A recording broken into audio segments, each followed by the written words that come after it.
Doctor Mahapatra ji please.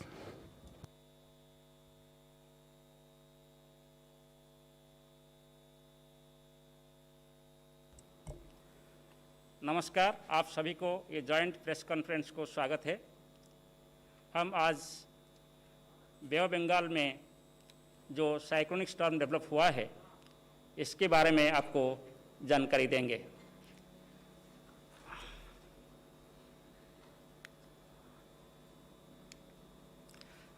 ये जो cyclonic storm है इसका नाम निवार है।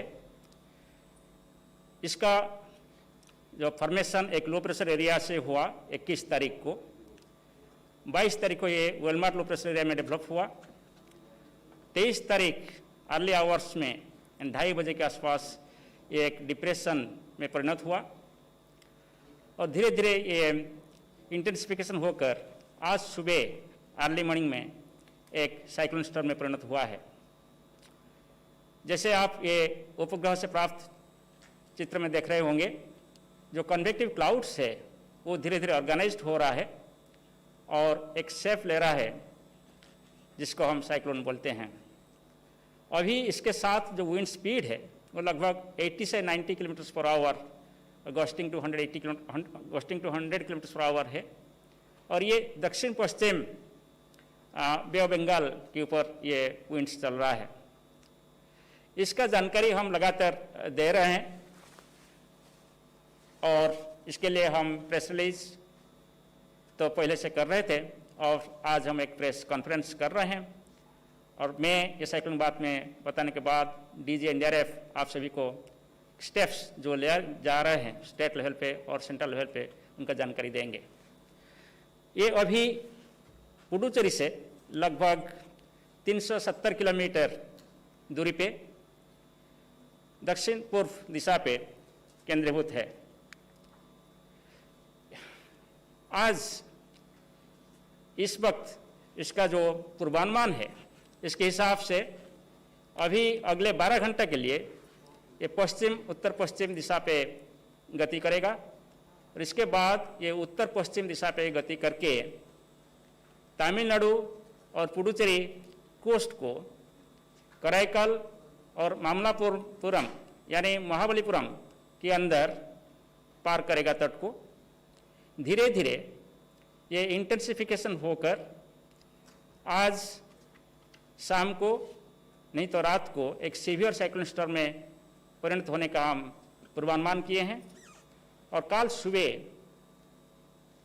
ये एक वेरी सीवियर साइक्लोन स्टॉर्म में परिणत हो सकता है और धीरे धीरे इसका विंड स्पीड अकॉर्डिंगली बढ़कर सबसे ज़्यादा maximum wind speed 120 to 130 kilometre per hour और gusting to 145 kilometre per hour होने का उम्मीद किया जा रहा है।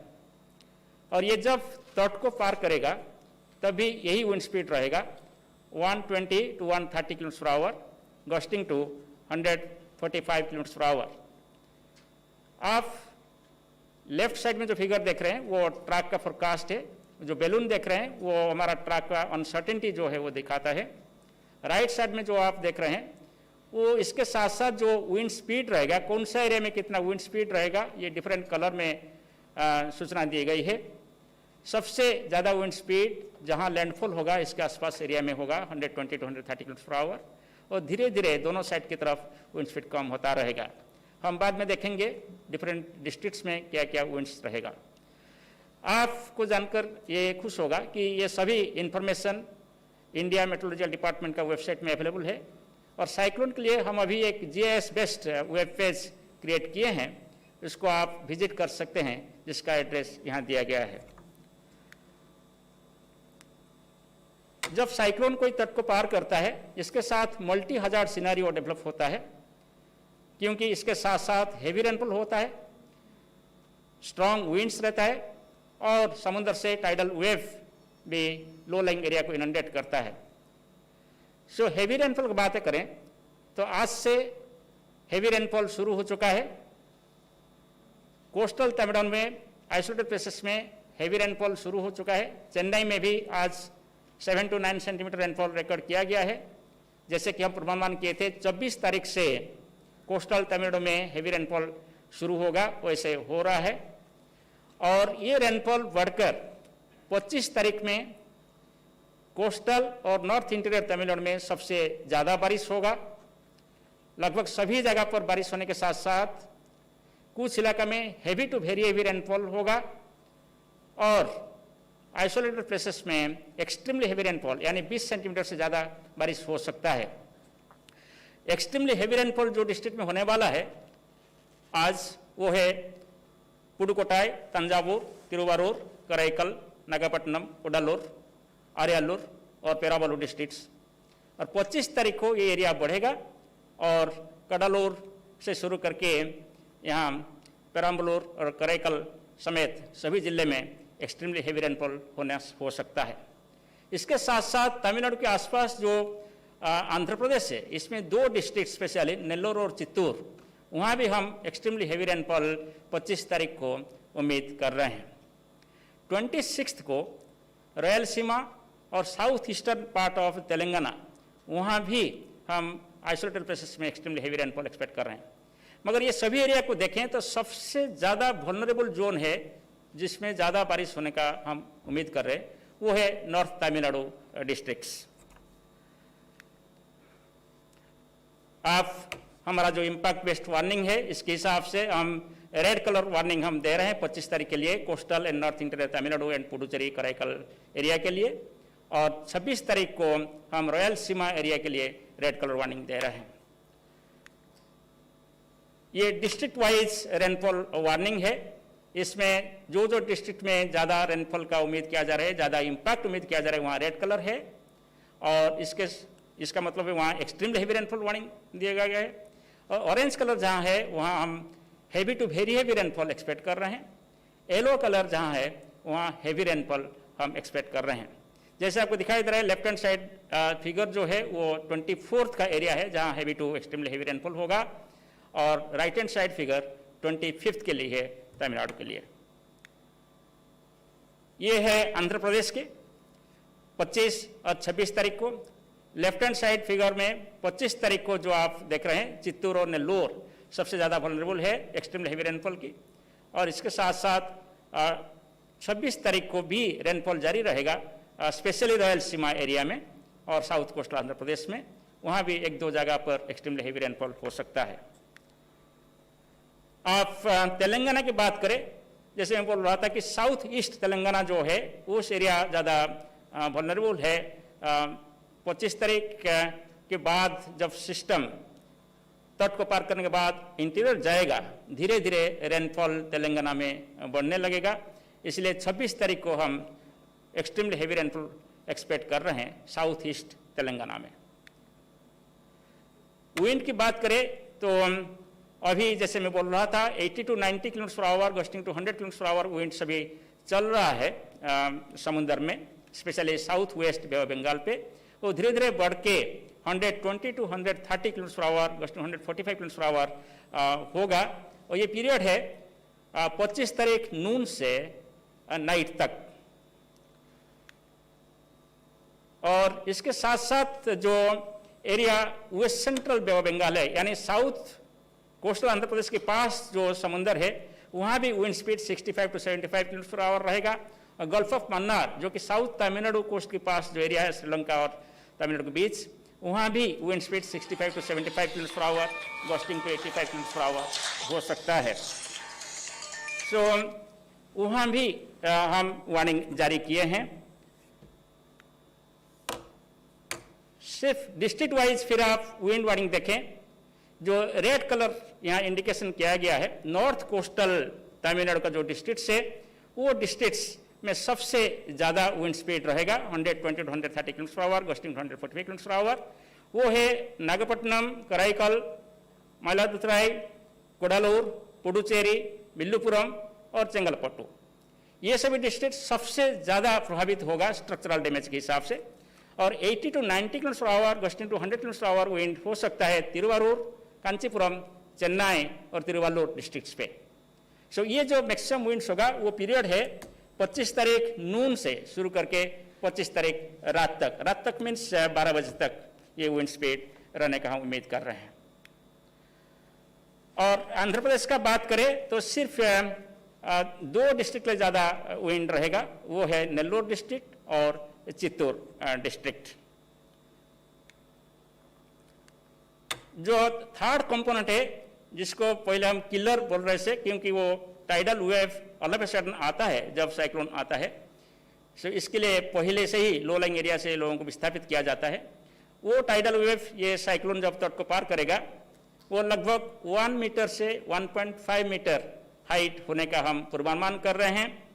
India national centre for ocean influence services और IMD मिलकर स्टॉर्म सर्ज वार्निंग प्रदान करते हैं इसके साथ, और ये भी स्टॉर्म सर्ज वही पीरियड में होगा जब तट को पार कर रहा होगा, यानी नून से शुरू कर नाइट तक वो जो पीरियड है वही पीरियड में 1 to 1.5 मीटर हाइट का स्टॉर्म सर्ज एस्ट्रोनॉमिकल टाइड के ऊपर आकर लो लाइंग एरिया जो है वहाँ इनंडेशन कर सकते हैं। स्टेट ऑफ सी की बात करें तो सी कंडीशन अभी रफ टू वेरी रफ है जो कोस्टल एरिया के पास, मगर south west Bay of Bengal के अंदर सी कंडीशन हाई है और धीरे धीरे आज रात को ये वेरी हाई हो जाएगा और कल से सी कंडीशन फेनोमेनल रहेगा, यानी 14 मीटर हाइट का वेव सी के अंदर हो सकता है। ये जो वेव होता है ये बहुत खतरनाक है शिप्स के लिए और फिशरमैन के लिए, इसलिए कंटिन्यूसली हम सिस्टमेटिकली 21 तारीख से ये वार्निंग जारी कर रहे हैं कि कोई फिशरमैन इसके अंदर नहीं जाना चाहिए और कोई शिप्स का ऑपरेशन भी वहाँ अभी नहीं होना है। सो ये जो विंड स्पीड और रेनफॉल और टाइडल वेव की हमने बात किया, इसके प्रभाव में डैमेज एक्सपेक्टेड है। सबसे ज़्यादा डैमेज हम नागपट्टनम, माइलादुथुराई, कोडालूर, विल्लीपुरम और चंगलपट्टू डिस्ट्रिक्ट्स और कराईकल और पुडुचेरी में एक्सपेक्ट कर रहे हैं। ये जो 120 to 130 km/h going to 145 km/h wind speed रहेगा। ये विंड स्पीड में total destruction of thatched houses, extensive damage to kachcha houses हो सकता है। ओल्ड पक्का हाउस जो वल्नरेबल स्ट्रक्चर है वो भी डैमेज हो सकता है, और जो फ्लाइंग ऑब्जेक्ट का थ्रेट हो सकता है, क्योंकि कभी कभी ट्रीज का जो डेड लिम्स होता है वो विंड्स के साथ प्रोजेक्टाइल जैसे काम करता है और क्षति पहुंचता है। इसके साथ साथ कच्चा और पक्का रोड्स का मेजर डैमेज होगा, क्योंकि एक्सट्रीमली हेवी रेनफॉल हम एक्सपेक्ट कर रहे हैं। एस्केप रूट्स फ्लडिंग हो सकता है। Railways, national highways operations affected होगा। पावर लाइंस और कम्युनिकेशन लाइंस भी इसमें इफेक्टेड होगा। जो स्टैंडिंग क्रॉप्स है, प्लांटेशन है और ऑर्चार्ड्स है, इसमें वाइड स्प्रेड डैमेज हो सकता है विंड्स के साथ साथ। जैसे वो एरिया में हमारा ग्रीन कोकोनट होता है, पाम फ्रंट्स होता है, वो सभी से भी डैमेज हो सकता है, और बूसी ट्रीज भी अपरूटिंग हो सकता है। Small boats, country crafts also detach हो सकते हैं मोरिंग से। विजिबिलिटी सीवियरली अफेक्टेड हो जाता है, इसलिए कोई भी ऑपरेशन, ट्रांसपोर्ट ऑपरेशन एयर में हो कि सी में हो कि सरफेस में हो, ये एवॉइड करना आवश्यक है। आप तिरुवारूर, कांचीपुरम, चेन्नई और तिरुवल्लुर डिस्ट्रिक्ट्स का बातें करें तो वहाँ विंड स्पीड जैसे 80 to 90 km/h, gusting to 100 km/h होगा, और वहाँ भी आप heavy to very heavy rainfall expect कर सकते हैं। सो इसके प्रभाव में वहाँ भी थेचड हॉट्स और जैसे टीन स्ट्रक्चर है कि एडवेस्टस स्ट्रक्चर है वो सभी इफेक्टेड हो सकता है, रूफ ब्लोन हो सकता है, और पावर और कम्युनिकेशन लाइन डिस्ट्रप्शन हो सकता है। कच्चा और some damage to pucca roads हो सकता है। Breaking of tree branches, uprooting of trees हो सकता है, और banana, papaya, horticultural crops, orchards भी विशेषकर प्रभावित हो सकता है। मेजर डैमेज कोस्टल क्रॉप्स को हो सकता है, और एम्बैंकमेंट्स और सॉल्ट पैन्स एरिया जो है वो भी इसमें अफेक्टेड होगा। इसलिए जो हमारा अभी वार्निंग है और जो हम एक्शन सजेस्ट कर रहे हैं इसमें यह है कि total suspension of fishing operation,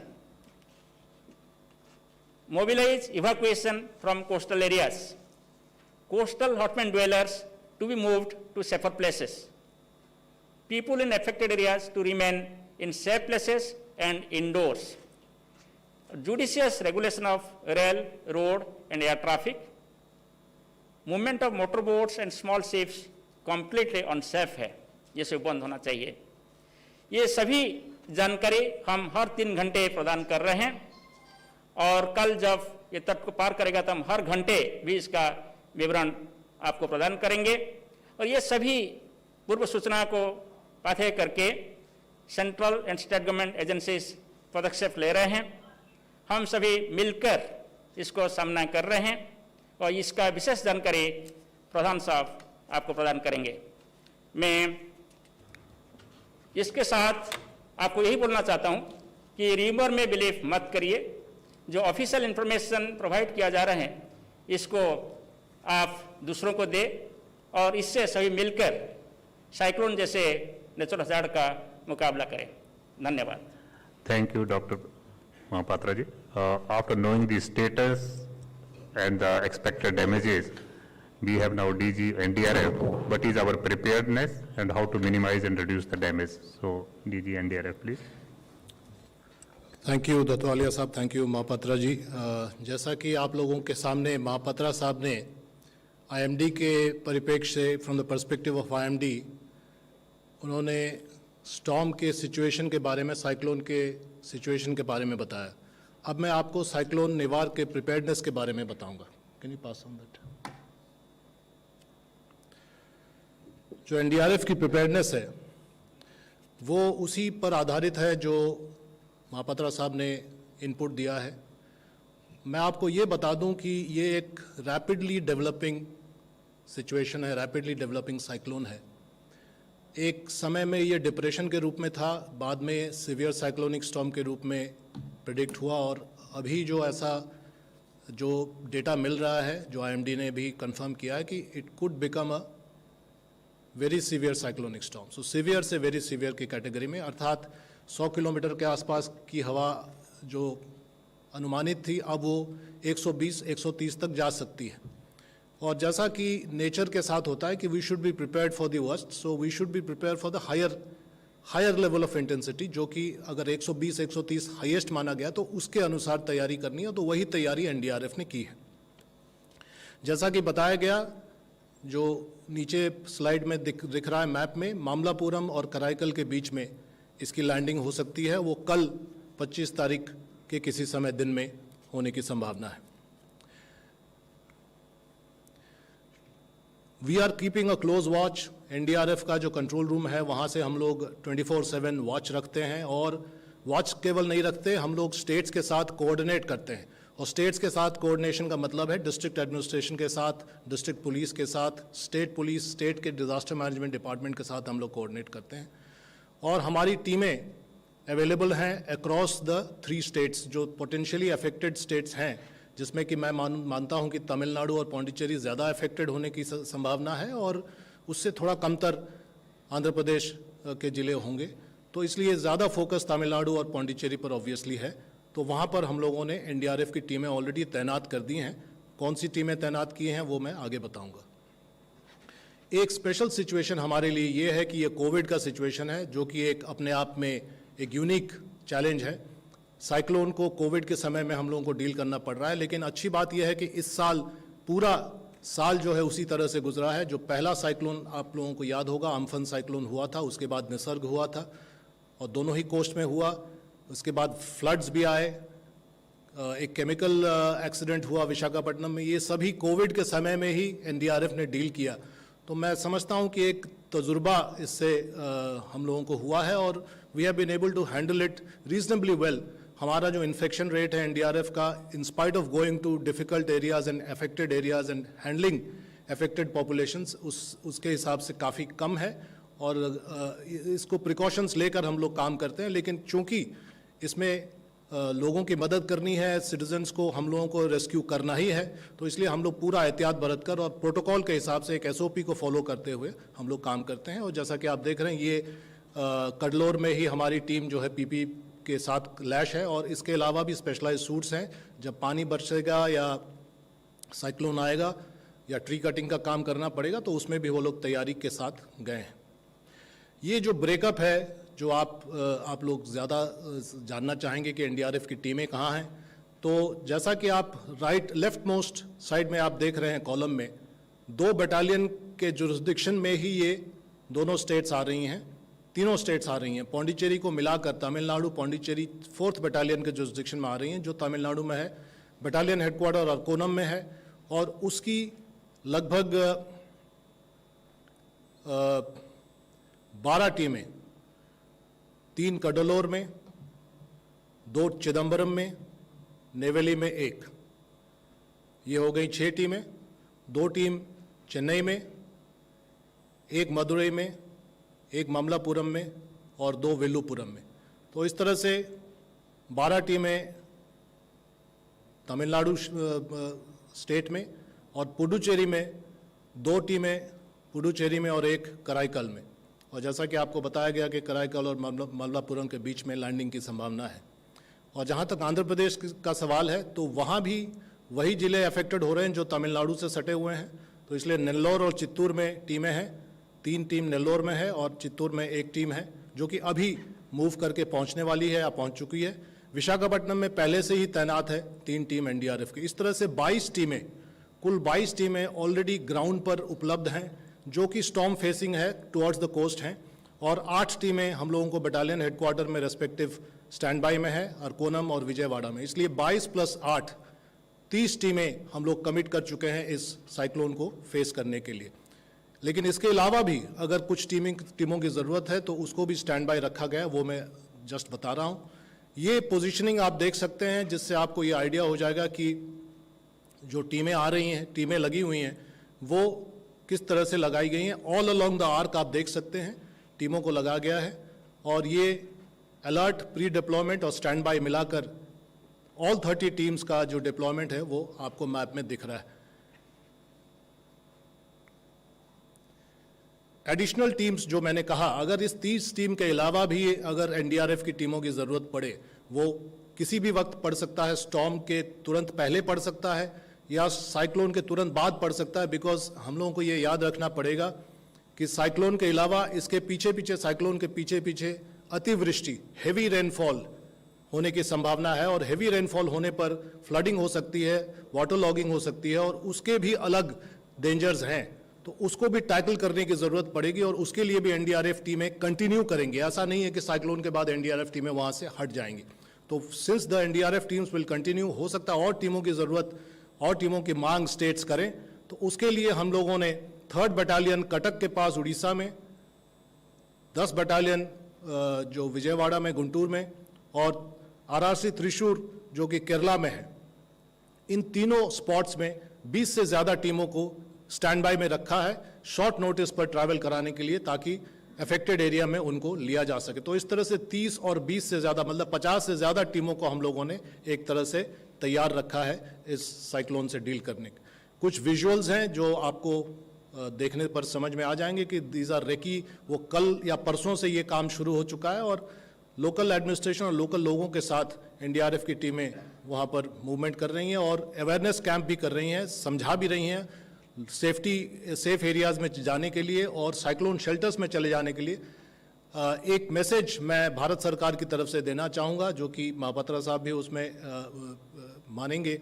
हम लोगों का जो नेशनल क्राइसिस मैनेजमेंट कमेटी जो कैबिनेट सेक्रेटरी महोदय ने कल चेयर किया, उसमें वीडियो कॉन्फ्रेंसिंग पर chief secretary Pondicherry, chief secretary Tamil Nadu और चीफ सेक्रेटरी आंध्र प्रदेश भी थे, मतलब तीनों सरकारें थी।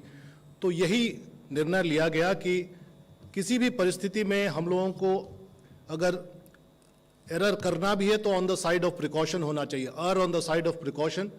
अगर थोड़ा भी शक है कि यहाँ पर इफेक्ट हो सकता है, ये गांव इफेक्ट हो सकता है, यहाँ का जो है छप्पर और फूस का घर डैमेज हो सकता है, तो वहाँ से लोगों को सेफ्टी में ले जाइए। So on the side of precaution. तो वो प्रिकॉशन का काम शुरू हो चुका है और अच्छी बात है कि तमिलनाडु में इवैक्यूएशन का काम भी सरकार ने शुरू किया है। ये कुछ और विजुअल्स हैं जो लोगों को एनडीआरएफ की टीमें समझा रही हैं, वहाँ पर मास्क भी बांट रही हैं और समझा भी रही हैं। जैसा कि मैंने कहा कि ये एक यूनिक सिचुएशन है जो कोविड के समय में हम लोगों को साइक्लोन के साथ डील करना पड़ रहा है।